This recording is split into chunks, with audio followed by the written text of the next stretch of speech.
বেশ সকালবেলা আমরা বেরিয়ে পড়েছি জার্মানির বিখ্যাত ব্ল্যাক ফরেস্ট দেখব বলে। প্রাচীনকালে এই জঙ্গলটি সেল্টিক দেবতা আবনোবার নামানুসারে আবনোবা মন্স নামে পরিচিত ছিল। রোমান যুগে এর নাম ছিল সিলভা মার্সিয়ানা, যার অর্থ হল কৃষ্ণ বন। কাঠ শিল্প এবং ভারী খনির জন্য এই বন বিশেষত ব্যবহৃত হতো, কিন্তু এখন এটি জার্মানির অন্যতম প্রধান বিনোদন স্থান। প্রাচীন রোমানরা এখানকার ঘন বনকে দুর্গম এবং রহস্যময় বলে মনে করত, তাই তারা এটিকে কালো বলতো, মানে ব্ল্যাক। আজ জার্মান এবং পর্যটক উভয়ই জার্মানদের এই সবচেয়ে রোমান্টিক অঞ্চলের প্রতি আকৃষ্ট হয়, যেখানে আছে হাইকিংয়ের সুযোগ, বিখ্যাত জাদুঘর আছে, সুন্দর একটি গ্রাম আছে এবং আছে পৃথিবী বিখ্যাত কুকু ক্লকস।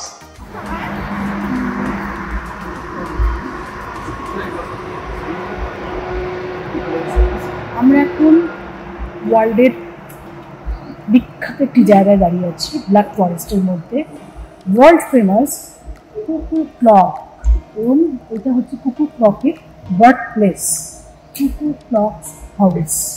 দেখে বুঝতেই পারছেন। এবং ওইখানে যে বড় ঘড়িটা রাখা আছে সেটা নাকি 1887 সাল থেকে এরকমভাবে একটানা চলছে। জাস্ট ইমাজিন, ভাবা যায়। চারিদিকে পাহাড়, সেটা দিকটা ঘোরাতে বলবো। চারিদিকে পাহাড়, ডেন ফরেস্ট, এটাকে ব্ল্যাক ফরেস্ট বলে, সব থেকে দীর্ঘতম ফরেস্ট এটা। এবং এটা বললামই কুকু ক্লকসের হাউস, বার্থ প্লেস। এবং এই যে যেটা দেখতে পাচ্ছি এটা হচ্ছে স্টেজিং হর্স। এখানে এই যাবতীয় যত রকমের আর কি জিনিসপত্র, কুকু ক্লকস থেকে শুরু করে আরও অনেক কিছু, মানে সরঞ্জাম, কাঠের মেনলি, এবং বিয়ার মাপ, খুব সুন্দর, দারুণ দারুণ সব ওরা নিজেরা বানিয়ে সেগুলো এখানে বিক্রি করে। বিশাল হিউজ এবং সেখানে আমরা প্রচুর রকম, মানে অনেক শয়ে কুকু ক্লকস দেখলাম, কিন্তু ইটস ভেরি ভেরি কস্টলি, মারাত্মক রকমের কস্টলি। তো জায়গাটা প্রাকৃতিক দৃশ্য সম্পর্কে আপনারা দেখতেই পাচ্ছেন। আমি একটু এবার দেখাবো, আর একটু ভালো করে দেখেন। ক্লাস ম্যানুফ্যাকচার, ওদের উচ্চারণটা একটু আলাদা।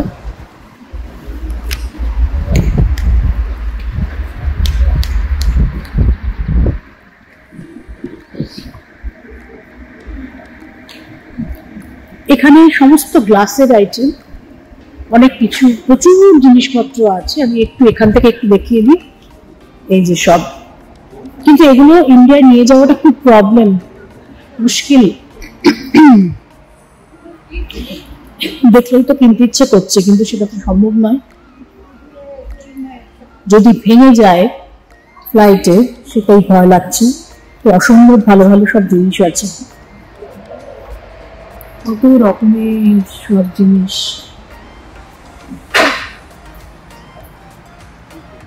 আর এই দিকে দেখা যাচ্ছে স্টেজিং হাউস। এখানে যাবতীয় জিনিসপত্র, কুকু ক্লকস থেকে শুরু করে আরো অনেক কিছু পাওয়া যায়।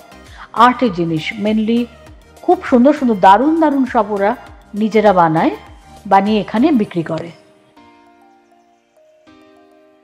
সারা পৃথিবী থেকে মানুষ এখানে আসে এটা দেখতে। এই যে কাছ থেকে একটু দেখিয়ে দিই ভালো করে।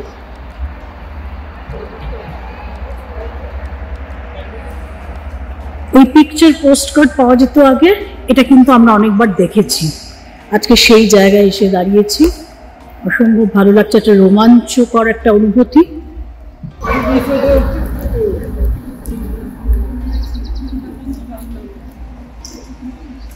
এই সেই ঘড়ি, যেটা 1887 সাল থেকে নাকি এটা ননস্টপ চলছে।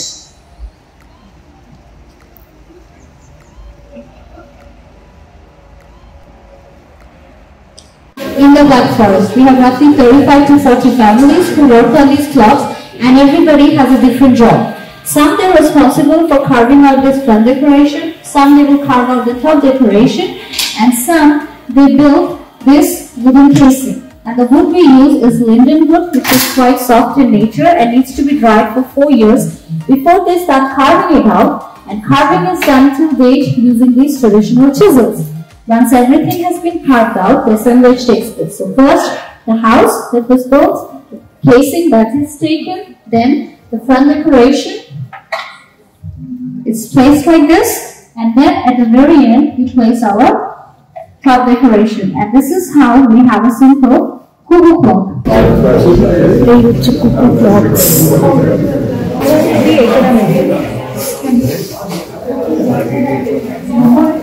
প্রচুর কস্টলি দেখা যাচ্ছে।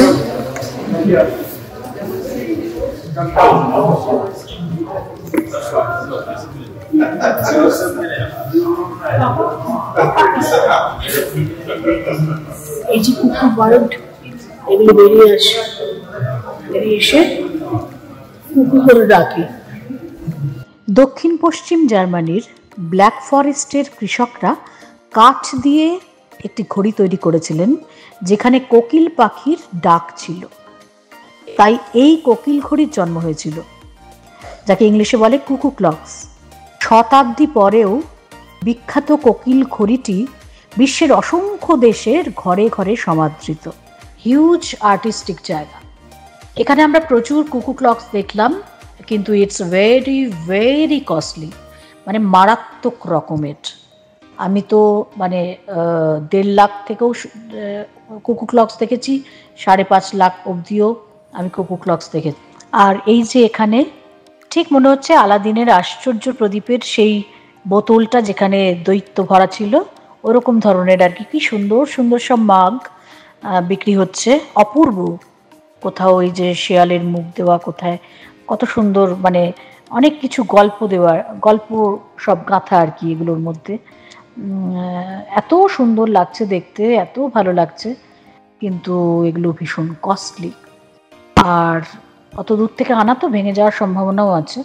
পুরোটাই সেরামিকের তৈরি, কিন্তু দেখতে ভীষণ ভীষণ সুন্দর। আরও কত হাজারো রকম জিনিস দেখতে পাচ্ছি, মনে হচ্ছে সবটা নিয়ে চলে যাই, কিন্তু সেটা তো সম্ভব হবে না। এই স্টেশন হাউস যে জায়গাটা, এটা একটা পুরো মানে জাদুঘর টাইপের আর কি করেছে ওরা। এখানে প্রচুর জিনিসপত্র, নানা রকম আইটেম, সব মানে হ্যান্ডমেড ম্যাক্সিমাম। এখানকার ব্ল্যাক ফরেস্টের কাঠ কেটে এগুলো সমস্ত বানানো হয়েছে ম্যাক্সিমাম। আরও অনেক কিছু আছে, আমরা এর মধ্যে থেকে কিছু শপিং করলাম। বেশ কিছু ফ্রিজ ম্যাগনেট নিলাম, সেগুলো ভীষণ সুন্দর দেখতে, একেবারে দারুণ, কি সুন্দর পুতুল পুতুল মতো, সেগুলো আমার খুব ভালো লেগেছে। তারপরে কুকু ক্লকসেরও ছবি দেওয়া সব ফ্রিজ ম্যাগনেট পাওয়া গেল, ওগুলোও নিলাম। বেশ কিছু পারফিউম ভাল লাগলো, সেগুলো নিলাম। আরও অনেক কিছু, আরও বেশ টুকটাক আর কি টোকেন সব গিফট, সেগুলো সব আমরা নিলাম, কিন্তু সব তো নেওয়া যায়নি। কুকু ক্লকস হাউস দেখে একটু বেড়াতে বেরোলাম, জায়গাটা একটু ডিসকভার করতে বেরোলাম, হাতে একটু সময় ছিল। এত সুন্দর রাস্তাঘাট, পরিষ্কার পরিচ্ছন্ন, আর রাস্তার পাশে পাশে কি সুন্দর বেঞ্চ দেওয়া বসার জন্য, সেখানে আমি বেশ কিছুটা সময় একটু বসে কাটালাম। এত ফাঁকা চারিদিক, মানে ক্রাউড নেই বেশি, খুব ভালো লাগছিল বসে থাকতে। আমাদের হাতে কিছুটা সময়ও ছিল, আমরা তখন একটা আইসক্রিম পার্লারে গেলাম, গিয়ে কিছুটা সময় আমরা কাটালাম আইসক্রিম খেয়ে, এবং চারিপাশের প্রকৃতিকে এনজয় করলাম। তারপরে আমরা একটু কফি খেতে বেরোলাম, ওখানে হোয়াইট ওয়াইন খেলাম আর টেস্ট করলাম যে কেমন, মানে ওখানকার ভীষণ বিখ্যাত ওয়াইন, সেটা খেলাম। আর এই সুযোগে একটু ফটো সেশনও হলো। যে ছেলেটি সার্ভ করছিল সে আমার সাথে একটা ছবি তুলতে চাইলো, খুব ভালো লাগলো, আমারও ইচ্ছে করছিল ওর সঙ্গে একটা ছবি তুলি, এত মিষ্টি ছেলে, তার সাথে একটু ফটো সেশনও হলো। ব্যাপার হলো ব্ল্যাক ফরেস্ট, জার্মানির ব্ল্যাক ফরেস্ট দেশ, সেখানে ব্ল্যাক ফরেস্ট কেক খাচ্ছি, যেটা এখান থেকে এটার উদ্ভাবন হয়েছে।